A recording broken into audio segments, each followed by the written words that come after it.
Step marking तो ठीक है, लेकिन हमने तो स्टेप ही नहीं लिखा है, हमने तो कुछ और लिख दिया है, तब हमें नंबर मिलेंगे या नहीं मिलेंगे। हमारा तो फिजिक्स का पेपर था, हम तो फिजिक्स ही नहीं लिख के आए, हम तो उसकी जगह पता कुछ और आता था वो लिखा है हम, या डेरिवेशन पूछा था वो लिखा ही नहीं, कुछ और लिख दिया। मैथ में हमने तो मैथ लगाई नहीं, हम तो जो घर से 10 सवाल याद करके गए थे वही लिख के आए, तब स्टेप मार्किंग कैसे काम करेगी? मैथ में हमने बना के तो लिखा नहीं है, हमने तो अपने पास से 20 सवाल लटके गए थे, हमने वो लगाए। अब बताओ स्टेप मार्किंग क्या है? हेलो दोस्तों, स्वागत है आपका एक नए क्लास में। बच्चे कमेंट्स कर रहे थे कि सर स्टेप मार्किंग कैसे होती है, समझाइए।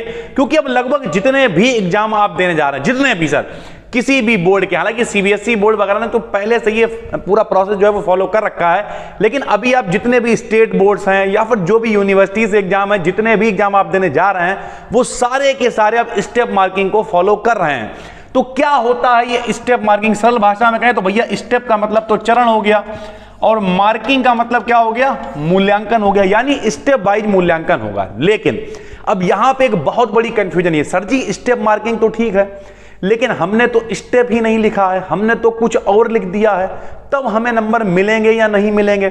या सर जी हमारा स्टेप तो बहुत दूर दूर तक की छोड़ो, हमारा तो फिजिक्स का पेपर था, हम तो फिजिक्स ही नहीं लिख के आए, हम तो उसकी जगह पता कुछ और आता था वो लिखा है हम, या डेरिवेशन पूछा था वो लिखा ही नहीं, कुछ और लिख दिया।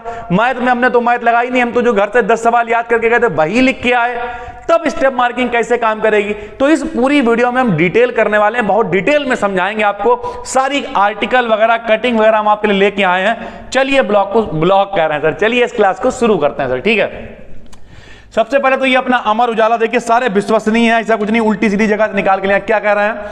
अब यूपी बोर्ड की मार्किंग का ट्रेंड भी बदल गया। ये एक आर्टिकल यूपी बोर्ड से रिलेटेड है, या आप जिससे भी रिलेटेड देख रहे हो भी समझना, पूरी बात समझ में आ जाएगी। एक आर्टिकल है, इस बार नंबरों की ऐसी बारिश हुई है, ये पिछली बार के रिजल्ट के लिए लिखा हुआ आर्टिकल है, कि सीबीएसई आईसीएसई बोर्ड्स ने भी तौबा कर लिया है। यानी इसका मतलब यूपी बोर्ड में पिछली बार क्या हुआ?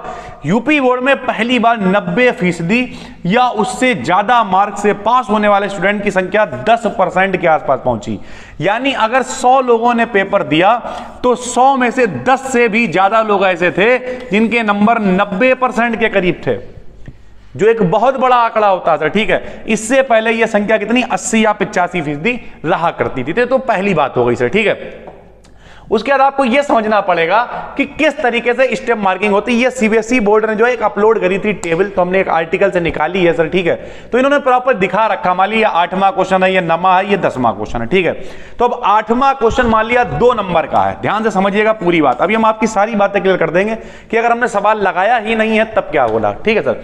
तो मान लिया 8वां क्वेश्चन 2 नंबर का है, तो 2 नंबर को इन्होंने 3 स्टेप में मान लिया इस तरीके से लगाया, 1 2 3। अगर आपने सिर्फ इतना किया है तो आपको आधा नंबर मिल जाएगा, फिर आपने उसे सॉल्व भी कर दिया है तो आपको 1 नंबर और मिल जाएगा, और आपने फाइनल आंसर भी निकाल दिया है तो आपको आधा नंबर और मिल जाएगा। और इस तरीके से वो चेक करके व्यक्ति आपको पूरे 2 नंबर दे देगा सर, ठीक है। इसे हम थोड़ा सा सरल भाषा में समझाते हैं। मान लिया पेपर में आया कि निम्न पर टिप्पणी लिखिए, क्या आया? निम्न पर टिप्पणी लिखिए, और टिप्पणी लिखने को आई 3, मान लिया पहला, दूसरा और ये तीसरा, इस तरीके से 3 टिप्पणी लिखने को आई। और ये क्वेश्चन जो था मान लिया 5 नंबर में था सर, कितने में था? 5 में। तो इसमें क्या होगा? 2 नंबर में ये होगा, 1 नंबर में मान लिया ये है, और 2 नंबर में ये है सर, ठीक है।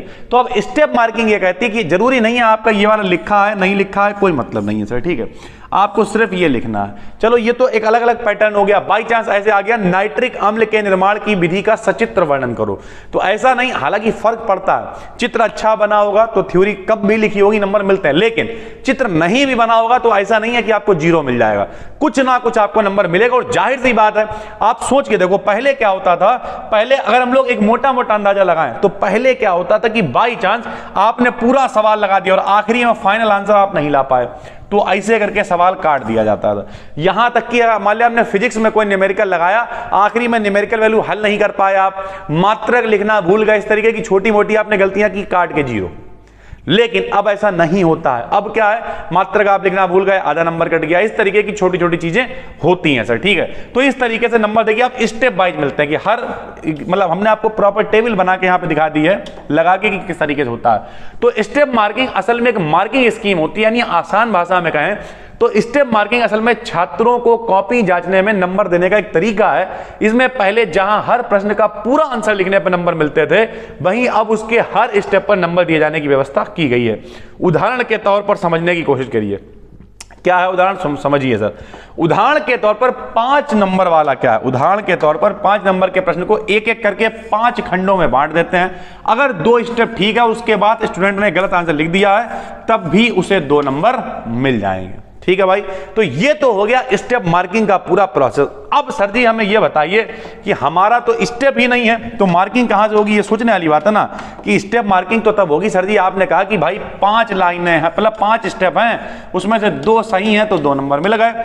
लेकिन हमारी तो 5 ठीक नहीं है, हमने तो कुछ और ही लिखा है क्योंकि हम पढ़ ही नहीं पाए थे उतना अच्छा, हमारा पेपर नहीं फंसा। तब क्या होता है सर, तो देखो भाई एक पहले तो मोटा मोटा हम आपको अंदाजा बताते हैं, ये बताएंगे हम अपने एक्सपीरियंस के आधार पर, ये सब पीछे फैक्ट्स है, लेकिन ये जो हम बताने वाले हैं ये अपने एक्सपीरियंस के हिसाब से बता रहे हैं। सर जी आपका क्या एक्सपीरियंस, तो हमें पढ़ाते हुए प्रॉपर 11 साल हो गए हैं, 12वां साल स्टार्ट हो गया है, यानी हम एक सही व्यक्ति हैं अपना अंदाजा लगाने के लिए। तो देखो भाई जब कभी भी कॉपी चेक होती है, अब बाई चांस आपने क्या किया 70 में 70 नंबर का जो है वो पेपर बना के लिखा, इससे ज्यादा तो नहीं बना के लिखा होगा, या 100 में 100 नंबर का पेपर आपने बना के लिखा, तब क्या होगा आप यही जानना चाहते हो ना कि हमारा कोई स्टेप नहीं है, कोई मार्किंग नहीं है, कुछ नहीं है, तब क्या होगा। तो मेरे भाई ज्यादातर कंडीशंस में जो लोग 12th वगैरह में, ठीक है बीएससी वगैरह में कभी, क्योंकि बीएससी में रिजल्ट उतना अच्छा नहीं जाता है, बीएससी में भी हमने लोग पास होते देखे हैं, लेकिन 12th वगैरह में ज्यादातर कंडीशनों में अगर आप पूरा पेपर बना के लिखा होता है तो 70 में से 23 नंबर मिल जाते हैं। अब ये कैसे मिलते हैं, तो आप एक मोटा मोटा अंदाजा लगा सकते हो कि भले ही स्टेप मार्किंग है लेकिन उसके साथ साथ ये भी तो ध्यान रखना है कि रिजल्ट ज्यादा खराब ना हो। ये बात समझिए जरा एक मिनट, क्योंकि ऐसा तो नहीं है कि सब काबिल गए हुए हैं, सब टॉपर है, ऐसा नहीं है। तो अब इसके साथ साथ ये भी ध्यान रखना है, हमने आपको एक फैक्ट दिखाया था कि पिछली साल यूपी बोर्ड का रिजल्ट ही 86% था। 86% में बचे हुए लोग कौन थे, बचे हुए लोग वो थे जिन मतलब जा नहीं पाए, पेपर छूट गया, वो सब उसमें चले जाते हैं ना। तो अब 86% मतलब अगर यही रिजल्ट की परसेंटेज मान लिया गिर के 55 आ गई या 60 आ गई तो यूपी बोर्ड फिर निशाने पे आ जाएगा, या कोई भी पर्टिकुलर बोर्ड फिर निशान किया, बताओ फिर लोग तुलना करेंगे उस बोर्ड के। जैसे पिछली बार यूपी बोर्ड के नंबर बहुत अच्छे मिले तो लोग कहने लगे बताओ सीबीएसई को भी पीछे छोड़ दिया। तो यानी कोई भी बोर्ड अपने आप को निशाने पर नहीं लेना चाहता, चाहे उसकी एजुकेशन का सिस्टम कैसा भी हो, चाहे पढ़ाई कैसी हो। तो रिजल्ट कोशिश की जाती है कि एक अच्छा रिजल्ट दिया जाए। तो अच्छा रिजल्ट देने के चक्कर में हमेशा कहा जाता है, जितने भी एग्जाम है आप पढ़ सकते हैं, फैक्ट है, जैसे कॉपी होती है, कॉपी में एक नियम पहले यह भी था कि इधर वाले पेज पर नहीं लिखना होता, लेकिन ऐसा कुछ नहीं है, छोड़ना नहीं है। उनसे कहा जाता है, क्योंकि कई बच्चे होते हैं उन्हें नहीं पता होता सारी चीजें, तो इधर स्टार्टिंग में ही लिख देते हैं। तो उनसे कहा जाता है कि चेक करो, सारी चीजें बिल्कुल कायदे से चेक करो और कोशिश करो कि बच्चे को पास कर दिया जाए। पास करने का मतलब क्या है कि बाई चांस किसी के मान लिया 17 नंबर मिलना है किसी को, अब किसी का जोड़ा घाटी करके 17 आ रहा है, तो मेरा हमें ऐसा लगता है, जितना हमने एक्सपीरियंस किया है, एक से एक गधों को पास होते देखा यार हमने। ऐसे ऐसे गधे जो जब टेस्ट देते तो यहां पर उनके 70 में 1 नंबर 2 नंबर आते थे, वो तक पास हो गए। क्यों पास हो गए? क्योंकि कोशिश की जाती है कि जो बच्चा कॉपी में लिख के आया, अब लिख के आने का मतलब क्या है, लिख के आने का मतलब उसे आता था उसने तब भी लिखा है और नहीं आता था उसने तब भी लिखा है, वो बच्चा 99% पास हो जाता है मेरे भाई। हमने कई बार कहा है 100% सुरक्षा डिटॉल भी नहीं देता यार, तो हम कहां से दे देंगे, लेकिन 99% बच्चा वो पास हो जाता, तो टेंशन ना लो। और वो 99 मतलब 100% ही होता, खरीद के तो ले आता ना आदमी साबुन।